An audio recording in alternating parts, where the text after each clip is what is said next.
My name's Matthew Rogers. I'm the owner of Macville Productions. We're a video production company, shooting everything from feature films to commercials to corporate videos, all sorts of projects for clients. I want to talk to you about the Nucleus M.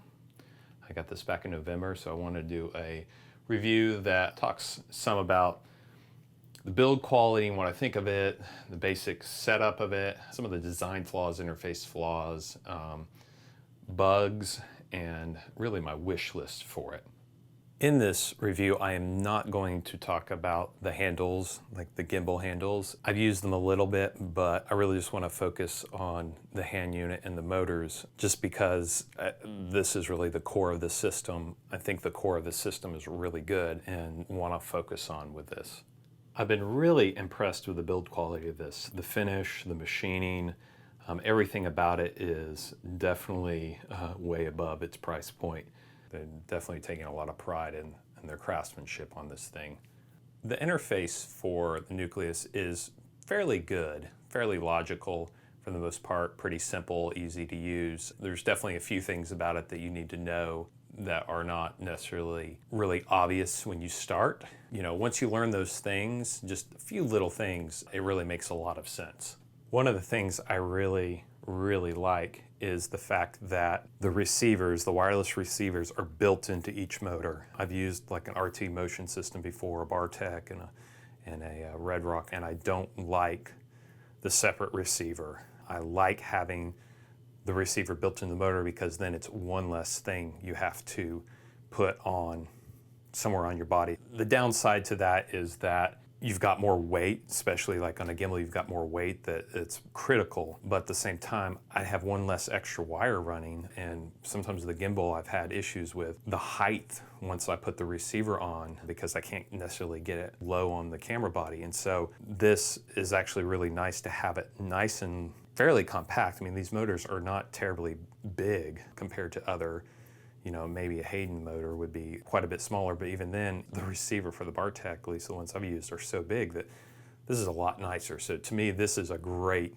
feature of this product, is that literally you could run this with one cable if you're just running a single motor. Just the power cable to the motor and you're gold.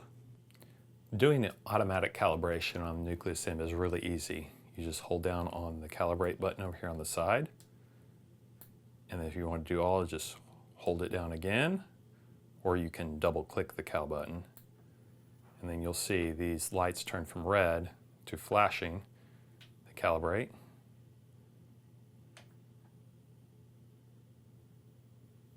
Once that's done flashing,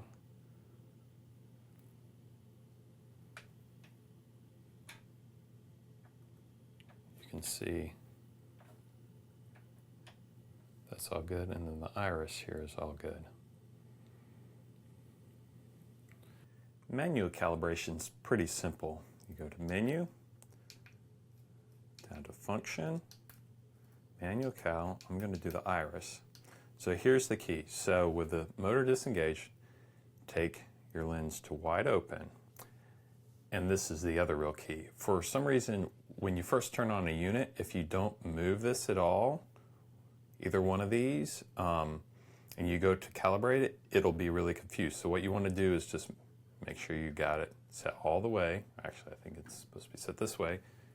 Hit enter, engage the teeth here, and now be able to gently, I think they have the torque set a little high on this personally. Go to 22, hit set, and now it's all calibrated. So the key is whenever you first turn on the unit, if you're going to manually calibrate, make sure you turn these, and that way the unit knows where they are on the knobs. Otherwise, it freaks out for some reason. I don't know if that's something they can fix or that's, you know, just the limitations of this hardware. The interface layout here and the menu is all pretty simple. Your information here is like here, you've got your whole focus scale, you've got your iris and zoom. I don't know what this S30 is. Haven't been able to find anything that tells what that is. But this also tells you this 30% here. It tells you the torque, and the torque levels on low, medium, high are 30, 50, and 90%. Honestly, I think the 30% could possibly be even lower. Also tells you what motor these are set to. This tells you right now I'm doing low output on the wireless and I'm on channel 6. Menu's pretty simple. As far as actually using things, I think it's really just got 3. You have system stuff, but it's really just an update and information language.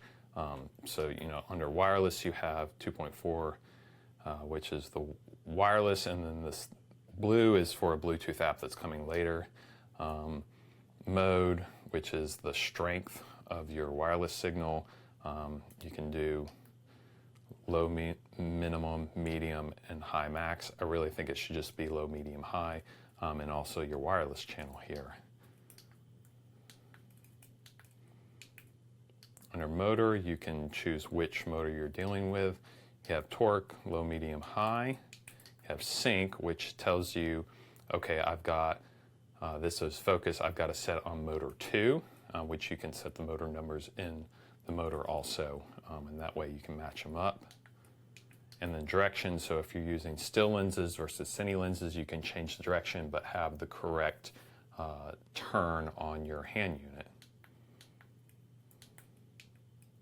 Under function, you have manual calibrate. You have calibrate the knob, which calibrates this focus knob.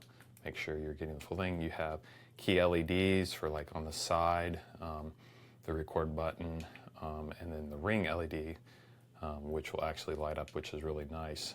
You also have this vibration feature, which I really like. So you can set it so when you can set it so you know when you hit marks. So one of the features I really like, and I think is really useful, especially when you're using still lenses, is so you can expand your turn with a small part of your lens. So let's say that you're only going to use from infinity to 2 feet, and on a still lens, that's a really there's a really small amount of turning. It would just be like turn the wheel. Even on this Red Pro Prime 35 millimeter, you can see how I can go all the way down to, I think it's 12 inches, but see how much I'm cranking the knob? That's really frustrating because I'm not going to use, for most times, I'm not going to be this close on this lens. So what you can do, so let's set our lens a little past infinity, hold down a mark, and then it'll buzz, and then I can go to 2 feet, let go, and then it's expanded just that small range into the whole knob turn, that's fantastic and be really accurate with your focus pulls on that. There's definitely some design flaws, interface flaws that I see. Obviously, hopefully with the interface flaws, those can be addressed. Like this is one of the big ones for me is under wireless, go to 2.4G. They're going to add some kind of Bluetooth app in the future, but not right now. So you have it set up for, your output is low on your range and channel 6. Well, okay, so let's go down to change channel 6. What? It just changed to channel 5 when I hit down. And if I hit up to, let's go back up to the mode, no, it's suddenly changing the channel. Okay, so if I hit, okay, well, let's set, wait, then it just went up and changed that. What really needs to happen here is, let's say enter would change them, and then going down would, for channel, I understand if you don't have to click through all the channels, but it should, hit enter here on channel, and then it gives you option to go up and down with a flashing indicator or something. But to me, this is, I don't know if it's a bug or was purposely designed that way, but it's not a good thing, because I've gone here to adjust the range and trying to figure out why it didn't work, and go back in and see that when I hit set, it changed the channel. So that to me is something that really needs to be fixed quickly. One of the other things is under manual cal on focus, zoom, and iris. I don't exactly know what they mean when they say minimum or reaches maximum. I mean, to me that would indicate from close focus or wide open to infinity and iris fully closed, or on zoom, from the wide end of the lens to longer. And honestly, it needs to be for each one, focus needs to be more detailed, and talk about focus because it's its own menu. So it doesn't need to say focus, zoom, iris. It needs to just say turn focus from close focus to far focus or something like that. I just think that's a little confusing. One of the other things that to me is a interface design flaw is the use of the enter button, or lack thereof. So it took me a while, and I finally had to look at the manual. So I would think, I'm hitting the cal button. Okay, well, I should hit enter, right? No, that just resets it. And I was like, well, no, enter should do it. The calibrate button on the side is the enter for the calibrate, which to me is silly. You have this, these are good, up, down, enter. Makes sense that, hey, on enter you should use it. Even in powering off, you hold it. No, that doesn't accept. This is the power button, is the enter for the power button. It's little things like that you have to know and say, okay, I can deal with it. But honestly, you shouldn't. The enter button should be, to me, an enter button. Maybe that's just crazy, but to me that makes the most logical sense when there are things in the interface that, hey, well, not in that menu, but here, like let's change torque, that works that way. So to me, there needs to be consistency throughout the entire system that the enter button is the select button. I think one of the things that they did miss on the build of this is the zoom button. It's just a little flimsy rocker, I guess is what you would call it. I don't see how you could use it if you're actually wanting to do start and stop a smooth zoom in a take. I don't think you could really do that. I think that it's really just useful for, hey, we're at 35 millimeters, now we need to be at 50 millimeters for the next shot. I really wish they had put a Microforce style rocker on it. That would have been really nice and would have really upped the value for it. Of course, I'm asking a lot for a, $1,200–1,300 fizz. So, I guess I shouldn't expect the world from something that's that inexpensive. One of the other design flaws I see is that the only mounting points on this entire hand unit are two little screws that I don't even know what size they are. I just happen to find two screws that fit it. That way I could hold this hand unit up to record this. Honestly, what I'd prefer is some kind of cheese plate that's got 1/4-20 screw holes going in the bottom, so that way you can mount it vertically from the bottom or from horizontally from the back. I think that would be a very good add-on for Tilta to do, just an inexpensive cheese plate that you can take that wood hand grip off and put something that actually will let you mount something or mount things too. Right now I don't know how I would mount this. Say if I wanted to mount it to a director's cage for an AC to pull focus off of. I don't see a way to do it. I guess those two little screw holes, to figure out exactly what size they are, I could do it that way, but I think I want something a little more secure than that. While recording this tonight, I haven't had any strange little blips from it. Earlier today I was using it, and I was occasionally getting a little strange ghosting where it would jump, but I never could replicate it. I kept trying, but it always seemed random. So I did notice that when it was happening earlier, that even though I had the range set to low, it seemed like that it happened when the hand unit was within 10 inches of the motors. And that seems to be common from what other people have said online.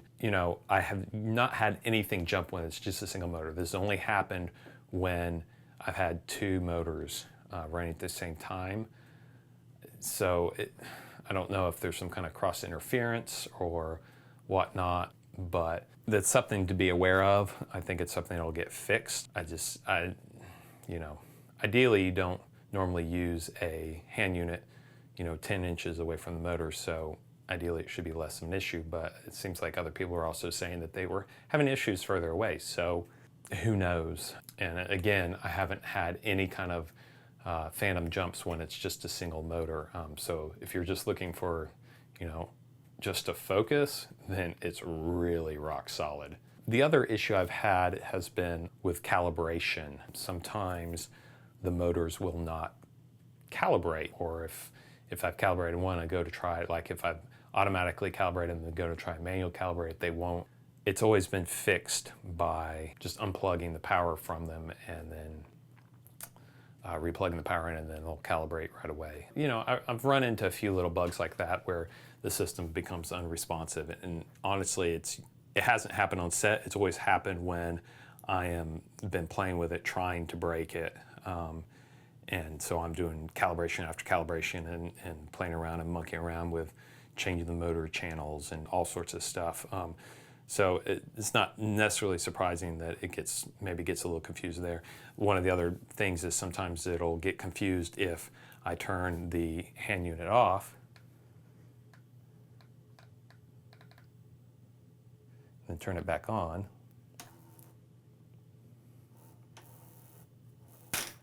See, it's a little confused right now, although it's only the focus. So who knows why it's doing that. But you know, there's a few little funky things like that. So you know, if you turn the hand unit off, honestly, I would turn the motors off at the same time and just always start with a clean slate. So my wish list for this really is, and this first item I've actually talked to Tilta about, and their engineers are going to look at it. First is keeping calibration from turning the motors and the hand unit off, back on. So each time, you know, if you turn it off for 20 minutes, say battery or whatnot or whatever, you keep the calibration of whatever lens it was on.